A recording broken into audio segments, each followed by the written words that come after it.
Hello guys, nandito na naman ako. At syempre, ito, pag-usapan na naman natin, no? Ang kwinento sa atin kagabi. Actually, kagabi pa tayo, nakalimutan ko lang, biglang pinaalala sa akin ng ating puting kabayo, bakit hindi ko pa raw ba ikino-content? Napagalitan patuloy ako. Anyway guys, ito. Ito ay patungkol sa impeachment ni PBBM, okay? Kilala nyo yung nasa taas na dalawang yan, okay? Yan ay si Mike Diferencia, yung isang ngungo. At itong isa ay si Jing Paras. No, dating congressman yan si Jing Paras. At alam nyo naman, alipores ni Fentaboy Alipores ng mga makasayad. Okay? Ng mga may sayad. So, itong dalawang ito ay bahagi ng makasayad block. Teka, bahagi ba sila makasayad block kung di naman sila congressman? Bro, syempre. At least may sayad pa rin. Okay guys, itong dalawang ito, ayon sa ating puting kabayo, ayon sa kanyang nalalaman, ito ang gagawa ng complaint. So sila ang gagawa ng complaint laban kay PBBM para sa impeachment ni PBBM. So itong dalawa ang magko-complaint, ang complainant. So kasama na ron nga yung betrayal of trust. Yun ang kanila isa sa mga grounds nila, no? Tapos parang meron pa sa flood control eh. So tingnan natin. Pero itong dalawang ito ang magiging complainant. Ngayon, ang tanong, sino? Siyempre, hindi yan aakyat sa plenaryo, hindi yan makakarating sa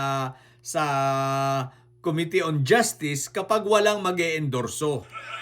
At alam nyo ba kung sino ang mag-e-endorso? Magugulat kayo. Pero ito ay ang tanong kung makakabalik pa. Dahil siyempre nasuspindi ang isa sa mga mag-e-endorso ay nasuspindi.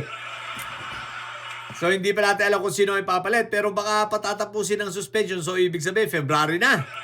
Hindi na nila kakayanin ngayon January. February talaga nila. So February naman talaga. So February, no? So alam niyo na ba kung sino ang sinasabi ko? Isa lang naman sa mga mag-e-endorso, dalawa sila ha. At ito, pag-usapan natin, ang dalawang ito na mag-e-endorso sa kanila ay pinapangunahan nitong si Kiko Maysayad Miao Miao Barsaga. So po, ang mag-e-endorse po ay si Kiko Barsaga at ang kasama niya ay hindi na kayo magtataka kung sino. Ang representative ng Ako Ilocano party list. Ano pangalan nito? Si Richelle Singson Michael. Alam niyo na, ha? Ang panggitna ay Singson. Babae ito, syempre si Richelle nga eh. At siya ay anak ni Sabit Sipon. So itong dalawang may sayad, yung isa si Punin, anak ni May Sabit, at itong isa ang may sayad, ang siyang mag-e-endorso ng impeachment, okay, ni PBBM. Ang tanong, katulad nung sinabi ni Congressman Puno, makakakuha kaya ng numero? Gumagana na po yung pera nila. Talagang hanggang ngayon, tuloy-tuloy po ang recruitment nila. 40 million sa bawat isang congressman na peperma. Mga congressman sa Visayas at sa Mindanao, pag nilapitan kayo prinsipyo naman dyan. Pero bahala pa rin kayo. Doon sa mga kaalyado nito, hindi na ako magtataka nito nila Sayad. Siyempre, bukod sa kahit wala naman, peperma sila, may 40 million pa. Di ba, Toby? Tanong kaya natin si Toby kung totoo yun. Hindi daw siya peperma kapag walang maipakulong na big fish.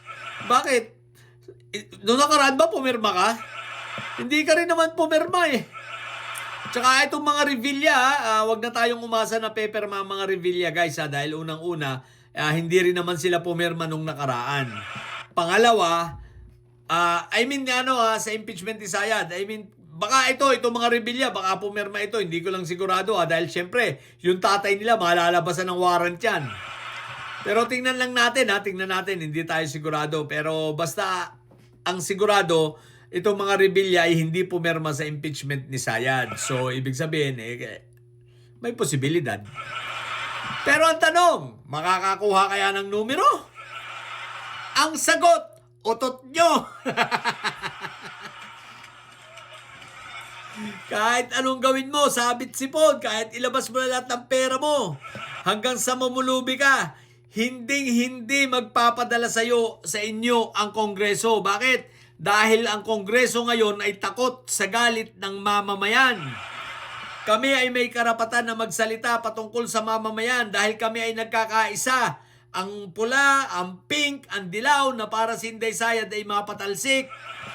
Kayo, hindi nyo nga mapuno yung EDSA. Nag-rally nga kayo, 4,000 lang.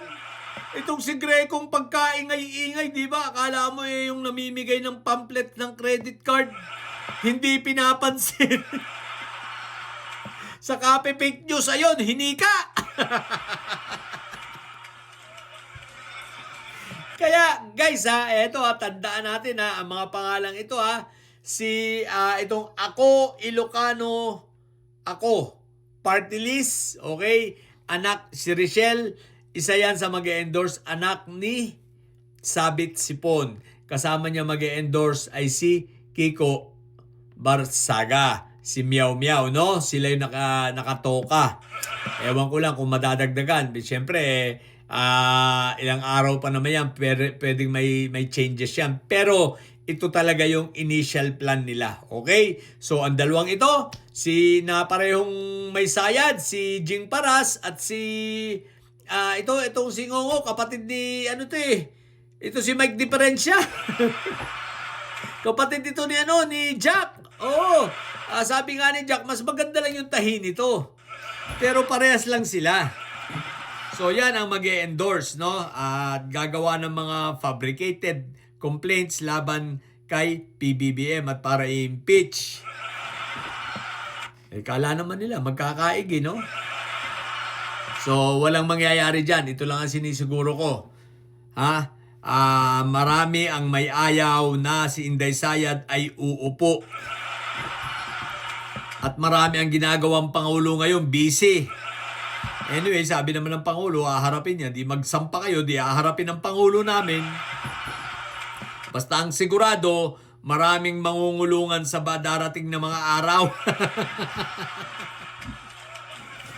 Iiyak kayo kay Boying at iiyak kayo kay SILG. Kaya sinusuportahan ko sa SILG, i-content ko ito ng iba. Okay? So yun lang muna.